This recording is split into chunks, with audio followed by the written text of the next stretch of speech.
Et c'est parti pour la dernière partie de Parlons Placement. On a le plaisir à présent d'être en plateau avec Frank Ingels. Bonjour Frank Ingels. Bonjour Nicolas, bonjour à tous. Vous êtes directeur de la distribution chez Intergestion et alors avec vous on va essayer de comprendre un petit peu ce que c'est que cette approche antifragile dans le contexte immobilier actuel. Peut-être juste avant, je fais un petit teasing, on va parler d'antifragile. Oui. Dans le monde de l'immobilier. Juste avant, peut-être pour les gens qui nous écoutent et qui se posent des questions sur leur placement, sur leurs investissements, Intergestion, comment on le définirait en quelques mots? Alors Intergestion, c'est une société de gestion qui a 35 ans. Ce n'est pas nous les plus anciens, mais ça nous fait partie des solides. Il y a un historique, ouais. Voilà, il y a un bel historique. Un peu plus d'1,3 milliard sous gestion dans toutes nos SCPI, en particulier Crystal Rent et Crystal Life.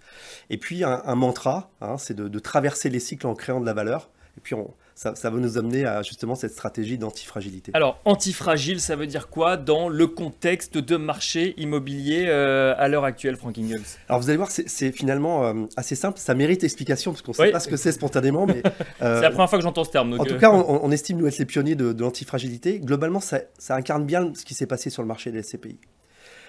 Ce qui est fragile se brise. On a vu, il y a eu quelques débris quand même dans les 2 dernières années. Ce qui est solide résiste, et il y a un certain nombre de fonds SCPI qui ont résisté. Ce qui est antifragile absorbe les chocs et utilise finalement les crises et les impacts pour s'améliorer. D'accord. Et très concrètement, si je prends nos fonds Crystal Rent et Crystal Life, au sortir d'une crise quand même assez majeure, d'inversion de la courbe des taux, de baisse des valeurs, nos 2 fonds ont amélioré leurs valeurs d'expertise et même de part. Et puis ont amélioré leur taux de distribution. Parce que les grandes opportunités des dernières années, quand on pouvait acheter, quand on collectait, c'est de créer des opportunités pour créer un peu plus de valeur de distribution. Et finalement, cette antifragilité, c'est justement utiliser les crises pour aller plus haut et en tout cas pour s'améliorer. Et alors, on fait comment concrètement? Parce que quand on est investi depuis 35 ans sur le marché, on a potentiellement acheté des actifs à des niveaux qui correspondaient... Enfin, vous avez forcément, vous aussi, subi un petit peu le revers de marché il y a 2 ans, non? Alors, sur certains actifs peut-être, mais globalement non. C'est ce que je vous disais justement de manière très factuelle, si on va regarder nos valeurs, notre distribution, tout s'est amélioré et on n'est pas nombreux dans ce cas-là. Mais ça, on l'explique comment du coup? C'est ça que j'essaie de comprendre, parce que comme ça a été une baisse de valorisation du marché immobilier, comment on fait pour effectivement le transformer en opportunité? C'est une très bonne question. En fait, il faut rester vraiment des gérants immobiliers, pas forcément financiers. Ça veut dire qu'il faut avoir du soin sur la qualité des locataires pour assurer des flux, bien négocier des baux. D'accord. Donc les locataires, ça veut dire aller analyser des business models, trouver les gens les plus résilients, d'avoir des actifs qui sont réversibles, qui peuvent aussi s'adapter au changement d'usage. C'est quand même un sujet énorme dans le bureau, on y reviendra peut-être après. Bien sûr. Et puis, on a aussi une logique, pour moi, d'avoir une politique d'arbitrage aussi qui permet aussi de traverser les cycles. Comment est-ce que on investit sur la base de cette théorie en 2025, Frank Ingels? Alors c'est théorisé par un certain Nassim Taleb. Si chacun a envie d'aller voir, l'antifragilité a été théorisée, mais pour le coup, on a une vraie approche concrète. C'est dans nos gènes là-dessus et c'est dans notre manière de faire.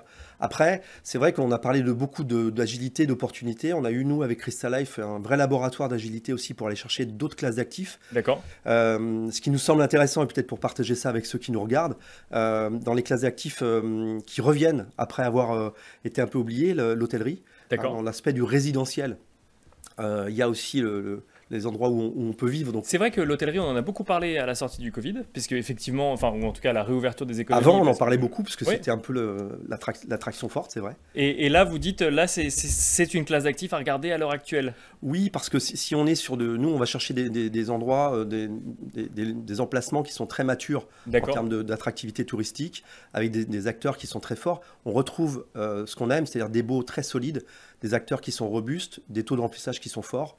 Et on a tous envie, là, en plus, dans le timing, c'est un thème, on est plutôt Europe du Sud dans notre approche, mais voilà, c'est une classe d'actifs qui est très intéressante, qu'on a un peu oublié post-Covid, qui pour nous fait du sens.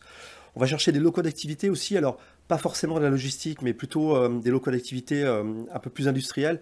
Des thèmes comme tout ce qui est recyclage de déchets, etc. C'est des types de locataires qu'on a un peu oubliés. C'est particulier pour le coup. Voilà, mais pour nous, ça va aussi nous intéresser. Et puis, je vais prononcer un gros mot dans cet entretien. Je vais parler de bureau.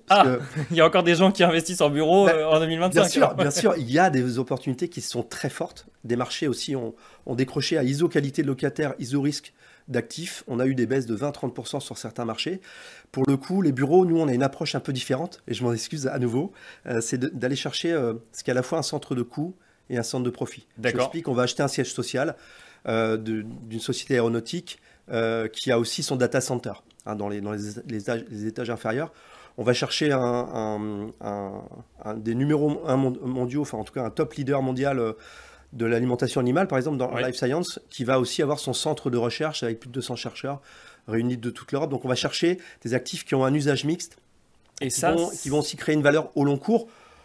Donc on n'est plus dans le bureau traditionnel, on est dans une sorte de bureau un peu hybride où on est quand même plus engagé aussi dans ses locaux, puisqu'il n'y a pas que des salariés à déplacer, mais aussi une activité dans... On est sur vraiment de nouveaux usages là-dessus, et on va aussi être très attentif aux normes environnementales, à l'impact aussi social et environnemental du bâtiment, parce que là il y a aussi des enjeux qui vont aussi peut-être détruire de la valeur à long terme si on est sur des actifs trop vieux. Donc on a aussi des actifs qu'on veut de dernière génération dans leurs usages et aussi dans leur construction. C'est intéressant parce que souvent quand on parle d'immobilier, les gens répondent emplacement, emplacement, emplacement. Quand on parle de bureau, pour ceux qui y vont encore, ils nous répondent emplacement, emplacement, emplacement plus que tout. C'est pas du tout l'approche que vous m'avez donnée. On l'a jamais fait. D'accord. On était toujours un peu exotique à dire que le triptyque de l'immobilier pour nous, c'est locataire, locataire, locataire. D'accord. C'est vraiment l'usage.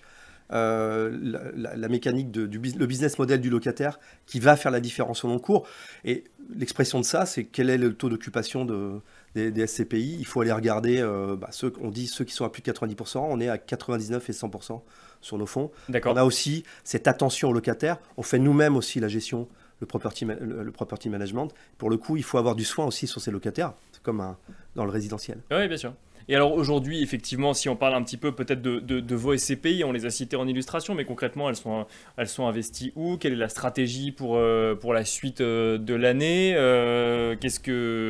Comment comprendre un petit peu la stratégie intergestion et donc des deux SCPI? L'enseignement des dernières années nous incline à être très agile, et ce qui est vrai aujourd'hui peut changer dans les années qui viennent. Donc il faut quand même être assez agile, et l'agilité en SCPI, c'est la capacité à collecter pour continuer d'investir, changer les allocations.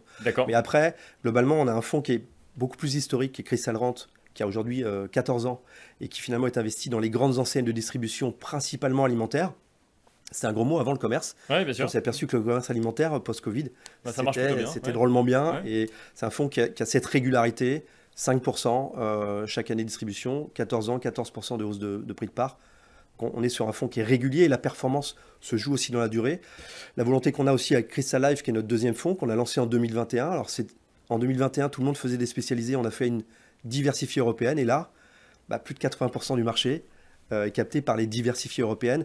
On va chercher, c'est intéressant, c'est pas simplement une logique de diversification. On va chercher les foyers de croissance en Europe. Ce qui a changé, et c'est notre attention aujourd'hui, ce qui a changé, c'est que avant c'était France-Allemagne, globalement, qui tractait la croissance. Aujourd'hui, il y a des niches, des foyers de croissance. Il y a Irlande, voilà. Il y a beaucoup de gens même des régions qui sont intéressantes. Donc on va aller chercher un peu plus en finesse des géographies qui vont venir nous diversifier et aussi créer de la valeur.